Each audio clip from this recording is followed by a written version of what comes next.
আমি যদি মারা যাই আপনারা আমার কাছ থেকে শিক্ষা গ্রহণ করবেন। আসসালামু আলাইকুম, আশা করি সবাই ভালো আছেন। আজকের এই গুরুত্বপূর্ণ ভিডিওটি সবাইকে দেখার আমন্ত্রণ রইল এবং শেয়ার দিবেন প্রচুর পরিমাণ, যারা আমার কাস্টমারগণ ছিলেন এবং যারা আমাকে ভালোবাসেন তাদের কাছে যেন ভিডিওটি পৌঁছায়। তো এখানে এই যে দেখতে পাচ্ছেন যে জায়গাটা খালি আছে, এখানে 3টা প্যাকেট আছে। এই 3টা প্যাকেট ব্যতীত বাকিগুলো প্রায় 6 বছর হলো আমার কাছে পড়েছিল, আপনারা অনেকেই জানেন। তো এই 6 বছরে আমি যাদের ফোন ছিল, যেগুলো ব্যাকডেট থেকে আপডেট পর্যন্ত কয়েকটা ফোন ছিল, তো তাদের সাথে আমি অনেকবার যোগাযোগ করেছি। তারা আমাকে পাঠিয়ে দিতে বলছে ফোনগুলো, যে ভাই যেহেতু সারা যাবে না। আর এই ফোনগুলো যেগুলো ছিল সেটা আমি আপনাদেরকে বলি, সেটা ছিল বিভিন্ন জায়গায় দেখিয়ে একেবারে আর ঠিক হবে না। তখন আমার ভিডিওগুলো মানে খুবই পপুলার ছিল, ভাইরাল ছিল। তো ওই সময় আমার ভিডিওগুলো দেখে মনে করছেন হয়তোবা যে রনি ভাইয়ের কাছে পাঠালে ঠিক হলে হবে, না হলে না হবে, এরকমভাবে তারা আমার কাছে পাঠাতো। তো আমি ওই ফোনগুলো রিসিভ করার পরে দেখতাম যে এগুলো একেবারে ঠিক হবে না। তো আমি তাদের ঠিকানায় আবার আগের মতো করে ব্যাক পাঠিয়ে দিছি। কিন্তু তারা কি করেছে, 7 দিন 15 দিন 1 মাস পর্যন্ত কুরিয়ার থেকে উঠায় নাই। তো তারা না উঠানোর কারণে আমার ঠিকানায় আবার ব্যাক চলে আসছে। ব্যাক আসার পরে কুরিয়ার সার্ভিস থেকে ফোন দিলে আমি প্রত্যেকটা প্যাকেট, যেটা যদি 150 টাকা হচ্ছে কুরিয়ারের চার্জ ছিল, যার ফোন সে নেওয়ার জন্য 150 টাকা দিয়ে নিতে পারতো, কিন্তু সে না ওঠানোর কারণে 300 টাকা আবার ওখান থেকে আসার পরে জরিমানা দিয়ে আমি আবার কুরিয়ার সার্ভিস থেকে এনে যেটা যেটা ফেরত আসছে সেগুলো আমি এখানে এনে রেখে দিতাম। তো এইভাবে জড়ো করতে করতে প্রায় 5-6 বছর হয়ে গেছে। আমি কিন্তু গত 1 বছর আগে ভিডিও দিয়েছিলাম যে আপনারা যাদের ফোন আমার কাছে এতদিন হলো রেখে দিছেন, তো তারা আমার কাছ থেকে ফোনগুলো রিটার্ন নেন, কিন্তু আপনারা নেন নাই। তো যাই হোক, আমি লাস্ট 15 দিন আগে আমি বলেছিলাম যে আপনারা যদি 15 দিন সময় দিলাম না নেন, এগুলো আমি হচ্ছে বিক্রি করে যে টাকা আসবে এগুলো আমি গরিব মানুষের ভিতরে বিতরণ করে দেব। তো আলহামদুলিল্লাহ আমি এখান থেকে 3টা প্যাকেট ব্যতীত বাকি যেগুলো ছিল এখানে প্রায় 10-15টা, মানে 20টার মতো টোটাল বা 20-25টার মতো ছিল ফোন। এর ভিতরে 3-4টা প্যাকেট আছে এই যে এখানে, আর বাকিগুলো আমি কালকে ভেঙে প্যাকেটগুলো খুলে একেবারে বাটন ফোন থেকে শুরু করে মানে মোটামুটি 4G ফোন, কোনো 5G কোনো ফোন ছিল না প্যাকেটগুলোর ভিতরে। একদম লো বাজেটের যে ফোনগুলো আগের, যেহেতু 5-6 বছর আগের ফোন, এগুলো তো লো বাজেটেরই হবে, এটাই স্বাভাবিক। তো এই ফোনগুলো হচ্ছে আমি একদম ক্যাসিং ট্যাসিং আগলা করে ক্যাসিংগুলো ওই পাশে রেখে দিয়েছি। এগুলো আলগা করে আমি হচ্ছে কালকে আমার পরিচিত যারা মাদারবোর্ড কেনে তাদেরকে ডেকে নিয়ে এসে তাদের কাছে আমি বিক্রি করে 9,000 টাকার মতো আমি ওখান থেকে পেয়েছিলাম। তো যার কাছ থেকে আমি বিক্রি করেছি, আপনারা চাইলে তার ফুটেজও আমি দেখাতে পারি। তো আমি 9,000 টাকা বিক্রি করার পরে এই 9,000 টাকা আমি কি করেছি, এই টাকাটা সম্পূর্ণ আমি খেয়ে ফেলতে পারতাম, এটা আমার জন্য হালাল। বিকজ আমি এখানে আমার প্রত্যেকটা প্যাকেটে 300, 400, 200, 150 এভাবে টাকা জরিমানা দেওয়া আছে। তো এখানে তো আমার ইনভেস্ট আছে, আমি এটা সম্পূর্ণ টাকাটা আমি 9,000 টাকা নিতে পারতাম, কিন্তু আমি সেটা করিনি। যেহেতু আপনাদেরকে কথা দিয়েছিলাম, আমি এই টাকাটা গরিব অসহায়দের ভিতরে বিতরণ করে দিয়েছি। প্রথম কথা হচ্ছে যে যাদেরকে দিয়েছি তাদেরকে আমার দেখানো পসিবল না, বিকজ তারা হচ্ছে কখনো ক্যামেরার সামনে আসে না। আর দান করে সেই টাকাটা মানুষে দিলাম, এটা আমার ফুটেজ দেখাতে হবে, বিষয়টা এমন না। আপনারা যদি আমাকে মনে করেন যে আমি খাইছি, তো কিছু করার নাই, কারণ আমি এই টাকাগুলো মানুষকে দিছি, আল্লাহর কসম করে বলতেছি এই টাকাগুলো মানুষকে দিয়ে দিছি। আজকে সকালবেলা একজন হচ্ছে আপনার বাচ্চা হয়েছে, তো ওনার বাচ্চাটা সুস্থ বাচ্চা হয় না, অসুস্থ বাচ্চা। তো চিকিৎসার জন্য আসলে গরিব মানুষ, তো তাকে আমি 1,000 টাকা দিছি। আর একজন ব্যক্তি হচ্ছে চোখে দেখে না, তার চলাফেরা কষ্ট হয়, তাকে 500 টাকা দিছি, তাহলে গেল 1500 টাকা। আর একজন হচ্ছে বেদবা, তার স্বামী নেই, তাকে 500 টাকা দিছি, এই হচ্ছে 2,000 টাকা। আর 2,000 টাকা হচ্ছে আমি দিয়েছি হচ্ছে একজন মানুষ মানে মৃত্যুর সাথে পাঞ্জা লড়তেছে হসপিটালে, তার পুরো শরীরটা ফুলে গেছে, খুবই অসুস্থ। আমি শোনার পরে এই 9,000 টাকার ভিতর থেকে ওনাকে দিয়েছি হচ্ছে 2,000 টাকা, তাহলে চলে গেল 4,000 টাকা। আর বাকি থাকে 5,000 টাকা। এই 5,000 টাকা একজন ব্যক্তি হঠাৎ করে মারা গেছেন, ঠিক আছে। মারা যাওয়ার পরে ওনার হচ্ছে ফ্যামিলিতে কোনো ছেলে সন্তান ছিল না, ফলে উনি হচ্ছে টাকাগুলো পরিশোধ করতে পারেন। ঋণ ছিল, যে টাকাটা উনি হচ্ছে দোকানে বাকি খেয়েছিল, এই টাকাগুলো সে দিতে পারতো না। যাই হোক, এই 9,000 ভিতর থেকে 5,000 টাকা আমি ওনার পরিবার থেকে 5,000 আর আমি 5,000, 10,000 টাকার মতো ঋণ ছিল। এই 5,000 টাকা আমি ওইখানে ওনাকে দিয়ে এই টাকাটা পরিশোধ করছি। তো এই পরিশোধটা যে করলাম, যদিও আমি টাকাটা খেতে পারতাম, এই 9,000 টাকা পরিশোধ করার পরে আজকে সকাল থেকে আমার মনটা অনেক ভালো। আর আমি লাস্ট 3 মাস হলো হচ্ছে ভোরবেলা ঘুমে থেকে উঠি, আমার কাছে খুবই ভালো লাগে। সকালবেলা নাস্তা করি, বাহিরে যেয়ে ঘোরাফেরা করি, হাঁটাউটা করি। দেখেন আমি আগে থেকে অনেকটা শুকিয়ে গিয়েছি। এটার কারণ হলো আমি নিয়মিত এখন চলাফেরা করি। খাবারটা মনে হয় যে আরেক প্লেট খেলে আর একটু ভালো লাগতো, ওই প্লেটটা আমি খাই না। এক প্লেট খাওয়ার পরে মনে হয় যে আর একটু খেলে যদি বোধহয় পেটটা আর একটু ভরতো, এই প্লেটটা খায় না, এই প্লেটটা খেলে ভুঁড়ি বাড়ে, এই প্লেটটা খেলে শরীরের ভিতরে অন্য রোগ বাসা বাঁধে।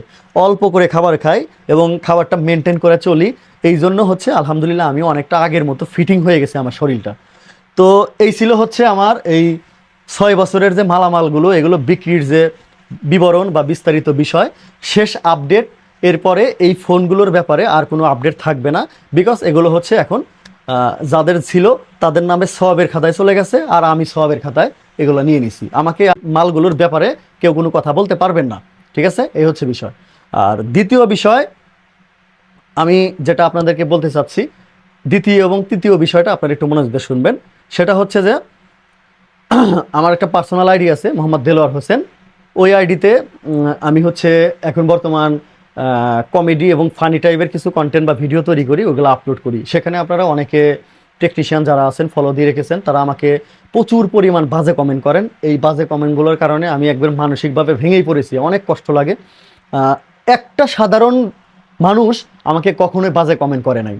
আমার আত্মীয় স্বজনের ভিতরে যারা আমার ভিডিওগুলো দেখে তারা কেউ বাজে কমেন্ট করে নাই। শুধুমাত্র আপনারা যারা টেকনিশিয়ান আছেন তারাই আমাকে বাজে কমেন্ট করেন। একদম সত্য, একদম 100% খাঁটি কথাটা বললাম, শুধু টেকনিশিয়ানরাই আমাকে বাজে কমেন্ট করেন। এছাড়া আমার আত্মীয় স্বজন এবং সাধারণ যারা ভিউয়ার্স তারা আমাকে কেউ কোনো বাজে কমেন্ট করেন না। আচ্ছা, এখন আমি এই ভিডিওগুলো কেন তৈরি করি? প্রথম কথা হচ্ছে, আমি যে সার্ভিসিংয়ের কাজ করি, এখানে আমার কাছে যে টাইপের কাজ আসে আপনার কাছে সেই টাইপের কাজ যায় না। যেমন আপনার কাছে ডিসপ্লের কাজ যায়, আপনার কাছে চার্জিং পোর্টের কাজ যায়, আপনার কাছে ছোটোখাটো কাজগুলো যায়, আমার কাছে এগুলো আসে না। এই কাজগুলো আমি পাই না। কি কারণে পাই না? সেটা হলো যে আমি যে টাইপের ভিডিও দেই আমার কাছে সেই টাইপের কাজগুলো আসে। আমি সিপিইউ রিবলিংয়ের ভিডিও দেই, সিপিইউ রিপ্লেসের ভিডিও দেই, ইএমএমসি চেঞ্জের ভিডিও দেই, ইউএফএস প্রোগ্রামিংয়ের ভিডিও দেই, লক খোলার ভিডিও দেই। মানে যে কাজগুলো অন্য অন্য টেকনিশিয়ানরা সচরাচর করেন না, এক্স্যাক্টলি আমি ওই কাজগুলোর ভিডিও দেই, ফলে আমার কাছে ওই টাইপের কাজগুলোই আসে। এখন সব সময় কিন্তু এই টাইপের কাজ থাকে না। আমি যদি ডিসপ্লের কাজ করতাম, আমি যদি চার্জিং পোর্টের কাজ করতাম, আমি যদি ছোটোখাটো কাজগুলো করতাম, তাহলে আমার রেগুলার একটা ইনকাম থাকতো। তো আমি বড় কাজগুলো করার কারণে আমার কাছে ছোটো কাজগুলো আসে না। তো এই বড় কাজগুলো যেগুলো আসে সেগুলো কেমন আসে? আমি যে জায়গায় দোকান দেই, যারা আমাকে বাজে কমেন্ট করেন একবার আমাকে নিয়ে বিবেচনা করবেন। আমি যদি মারা যায় আপনারা আমার কাছ থেকে শিক্ষা গ্রহণ করবেন, আমাকে দেখে আপনারা শিখবেন আমি কোন জায়গায় ব্যবসা করি, কোন জায়গায় দোকান করি। আমার দোকানের আশেপাশে চায়ের দোকান নাই, মুদি দোকান নাই, মার্কেট নাই, বাজার নাই। আমি একটা অজপাড়া গায়ের ভিতরে কাজ করি। তারপরে আপনাদের থেকে আমি অনেক ভালো আছি, অনেক নাম করে ফেলছি। মোবাইল সার্ভিসিংয়ের কাজে আমার যে সুনাম হয়েছে, আলহামদুলিল্লাহ অনেক ভালো সুনাম হয়েছে, এটা কেউ অস্বীকার করতে পারবেন না। ইভেন আমিও এটা অনুভব করি যে আমার অনেক সুনাম, দুর্নামের থেকে সুনাম বেশি।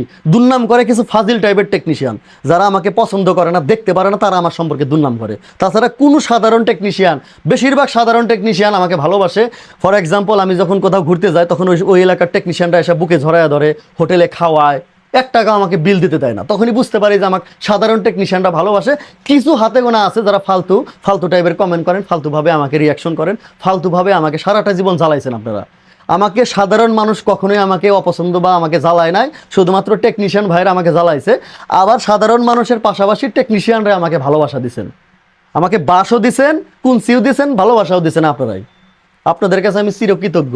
তো আমি আজকে আপনাদের সাথে যে কথাগুলো বললাম, এই কথাগুলো আরও আগেও বলছি, কিন্তু আপনারা আমাকে কথাগুলো শোনেন না, উল্টাপাল্টা যা নেগেটিভ কমেন্ট করেন।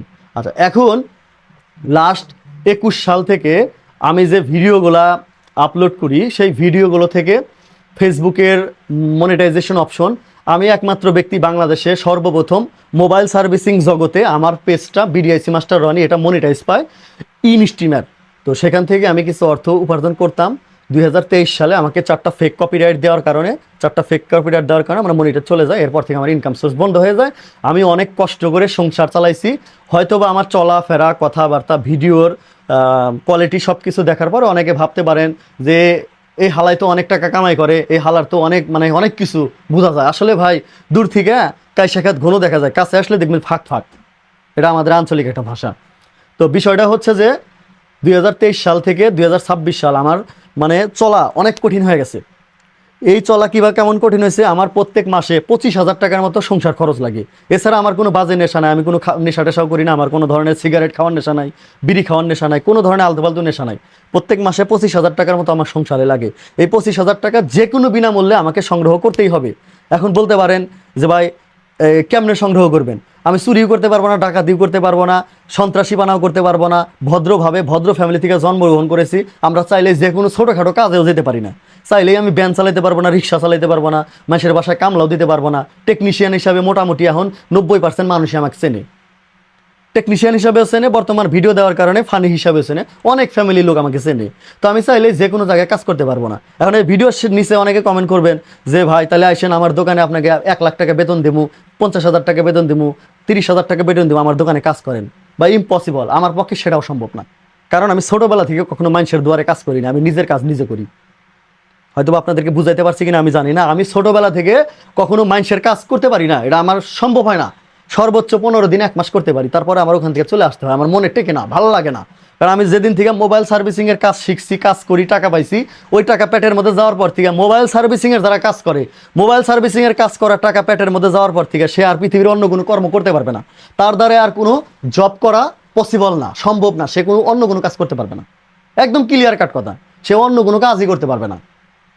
আচ্ছা, তো এখন আমার পেজ থেকে টাকা আসে না, ছাত্র শিখাতাম, সেটাও কিছু দুষ্কৃতী টেকনিশিয়ান মিলে ওরা ধ্বংস করে দিছে, ওইখান থেকেও টাকা আসা, ইনকাম বন্ধ।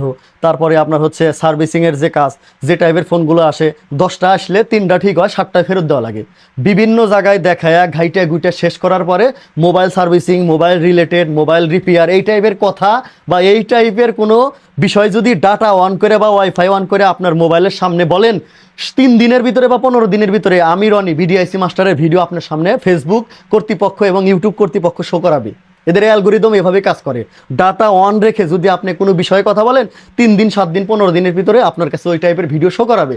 ফলে ওই যাদের ফোনগুলো বিভিন্ন জায়গায় দেখায় ঠিক হয় না, ওয়াকেজ বাসায় ফালায় রাখছিল, তাদের সামনে আমার ভিডিওগুলো গেলে কন্টিনিউ 3-4টা ভিডিও দেখলে ভালো লাগে, এরপরে কুরিয়ারে অথবা বাস্তবে আমার কাছে নিয়ে আসে। এই ফোনগুলো আমি চেষ্টা করার পরে 10টা ফোন আসলে 3টা ঠিক হয় আর 7টা ঠিক হয় না। এই 3টা ফোন দিয়ে যে আমি টাকা পাই, ওই টাকা দিয়ে আমার সংসারটা চলে। কারণ বর্তমান 26 সাল 25 সালে আইসা এই যে ইনকাম যে ব্যবস্থাটা, এইটাও অনেক কমে গেছে গা। এখন এগুলোও হয় না। কি কারণে? এখন টেকনিশিয়ান অনেক হয়েছে। যারই ফেসবুক আইডি আছে, যে টেকনিশিয়ান মানে মোবাইল সার্ভিসিংয়ের কাজ করে, তার একটা ফেসবুক আইডি আছে, সে এখন ভিডিও দেয়, সে তার কাছে অনেক কাস্টমার চলে যায়। ফলে আমার কাছে অনেক কাস্টমার কমে গেছে, এটা আমি বুঝি ভাই, অনুভব করি। আপনারা যে আলতু ফালতু কমেন্ট করেন, হ্যাঁ, এগুলো হিসাব করে কমেন্ট করবেন, মানুষের বাস্তবতা বুঝতে হবে। এখন বলতে পারেন যে জীবনে অনেক টাকা কামাই করে নিছেন। এই ভাই, এই পৃথিবীতে যারাই কামাই করে নিছে তাদের যা খোঁজ নেন, ওই টাকা কোনোদিন থাকে না, শেষ হয়ে যায়, খরচ করে ফেলছি। আমি ফেসবুক পেজ থেকে একসময় টাকা পাইছি, সে টাকা দিয়ে আমি কিছু করছি। এই প্রত্যেক মাসে যে 25,000 টাকা, এর ভিতরে চিকিৎসা, ঔষধ, সংসারের খরচ, বাচ্চাদের খরচ, আমার পার্সোনাল নিজের চলাফেরার খরচ, বাইকে তেল তুলতে হয়, বিদ্যুৎ বিল দিতে হয়, ঘর ভাড়াটা আমার নিজের বাসায়। যেহেতু আমি তো আপনাদের মতো মনে করেন যে অনেক টাকা আলা না যে মার্কেটে যে 30 লাখ টাকা দিয়ে একটা দোকান নিব, আমি নিতে পারি নাই ভাই, চেষ্টাও করছি। আর আমার দ্বারা মানুষের জায়গায় যায় কাজ করা আমার পক্ষে পসিবল না, আমার কাছে আনইজি ফিল লাগে। আমি আমার নিজের বাসায় কাজ করি, আমার কাছে ভালো লাগে। এখন বর্তমান সময়ে আমার যে অবস্থা হয়েছে সেটা হলো যে বেশ কিছু অসুস্থতার সম্মুখীন হয়েছিলাম। আমি অসুস্থতা নিয়ে চলাফেরা করছি। তো এই অসুস্থতার ভিতরে আমার যে সমস্যাগুলো, মেন সমস্যা সেটা হলো যে আমি এই টেবিলে যখন বসি, মাইক্রোস্কোপ, 8 বছর হলো মাইক্রোস্কোপ ব্যবহার করি। 8 বছর হলো মাইক্রোস্কোপ ব্যবহার করে এই চোখের অবস্থা খুবই খারাপ। যারা টেকনিশিয়ান আছেন তারা জানেন, মাইক্রোস্কোপ দিয়ে কাজ করলে নর্মালভাবে আর আপনি চোখে দেখবেন না। একটা চার্জিং পোর্ট লাগানো, তাও এখন মাইক্রোস্কোপ ছাড়া আমি লাগাইতে পারি না। এই টেবিলে বসে সর্বোচ্চ 2 ঘন্টা কাজ করতে পারি। এই 2 ঘন্টা পরে মান যায়, কোমরে ব্যথা করে, চোখ ব্যথা করে, চোখ জ্বালা পড়া করে, ঝাপসা ঝাপসা দেখি, ঠিক আছে, হাত পাও চাবায় রাত্রে। মানে মনে করেন যে সবচাইতে সমস্যা হয়েছে যে আমি একটানা 5-6 বছর কাজ হয় না, একটু পরে করি, আবার একটু পরে করি, এইভাবে করতে করতে রাত 2টা-3টা বাজে গেছে। এই যে রাত্রি জাগছি, রাত্রি টানা একটানা রাত্রি জাগার কারণে যে সমস্যাটা হয়েছে সেটা হলো মেজাজ খিটখিটে থাকে। কোনো জিনিস সহজে আমি নিতে পারি না, আমার মেজাজটা খুবই খিটখিটে থাকে। ভালো কথাগুলো খারাপ শোনা যায়, অনেক মানে নানান বিষয় নিয়ে আমি মনে করেন যে ঝামেলার মধ্যে ছিলাম। এই ঝামেলাগুলো শেষ করে দেওয়ার পরে এখন এসে দেখতেছি যে এখানে বসে থেকে যে ইনকাম হয়, এই ইনকাম দিয়ে আমার চলা জুলুম হয়। এখন চাইলে আমি নর্মাল কোনো জায়গায় কাজ করতে পারি না, অন্য একটা দোকানে চাকরি নেবো সেটাও সম্ভব না। চাকরি নেবার যাবো, তাদের আমি কাজ যদি দায়িত্ববানভাবে সঠিক সময় ডেলিভারি না দিতে পারি, তাহলে তো তাদের যারা মালিক তারা বলবে যে ভাই আপনি তো কাজই করতে পারেন না, তখন আমার মানে আমাকে বাদ দিয়ে আর একজনকে নিয়ে নেবে। আমার দ্বারাই সেটা সম্ভব না, বুঝতে পারছেন? আমার দ্বারাই সেটা সম্ভব না। তো বিষয়টা হলো যে এখন আমি যে ভিডিওগুলো করতে যাই, কমেডি টাইপের যে ভিডিও আমার দেলোয়ার হোসেন যে আইডিতে ছাড়ি, এই ভিডিওগুলো দিতেছি, ওইখান থেকে মনে করেন যে মাসে $30-40 পর্যন্ত আসবে বা আসে, হয়তো বা ভবিষ্যতে একটু বেশি আসতে পারে। তো এই জন্য ওইখানে আমি কিছু কাজ করতেছি। তবে দেখবেন যে আমি ওইখানে যে টাইপের কাজ করি, এমন কোনো কাজ করি না যে কাজের কারণে সমাজে, রাষ্ট্রে বা ধর্মীয়ভাবে কোনো ধরনের কোনো ক্ষতি হয়। আমি এখানে মানুষকে হাসানোর চেষ্টা করি। এখন আমার বিজনেস লাইফ এবং পার্সোনাল লাইফ দুটো কিন্তু এক না। বিজনেস বিজনেসের জায়গায়, পার্সোনাল পার্সোনাল জায়গায়। দেলোয়ার হোসেন আইডিটা হচ্ছে সাধারণ মানুষের জন্য, ওটা কোনো টেকনিশিয়ানদের জন্য না। এখন তারপরেও আপনাদের সামনে আমার ভিডিওগুলো গেছে, আপনারা দেখছেন, ফলো দিচ্ছেন, ফলো দিয়ে হেরে একটা ফালতু কমেন্ট করেন, এমন কমেন্ট করেন মনে হয় আমার কাছে বলেন আপনি মারতেন। কেন ভাই এইসব কমেন্ট করে কোন করতে হবে, কেন করতে হবে? ভালো একটা কমেন্ট করেন। না কমেন্ট করতে পারলে আমার ভিডিও দেখেন না, আপনি আনফলো করে থুয়ে চলে যান। আপনাকে তো আমি জোর করে দেখাইতেছি না। ওই আইডিটা আমার খোলাই সাধারণ পাবলিকের জন্য। আমি ব্যবসায় যখন বসি তখন এনে 2-1টা ভিডিও বানায়া বিডিআইসি মাস্টারে দিই, তাও আবার যেই সেই ভিডিও দেওয়া যায় না।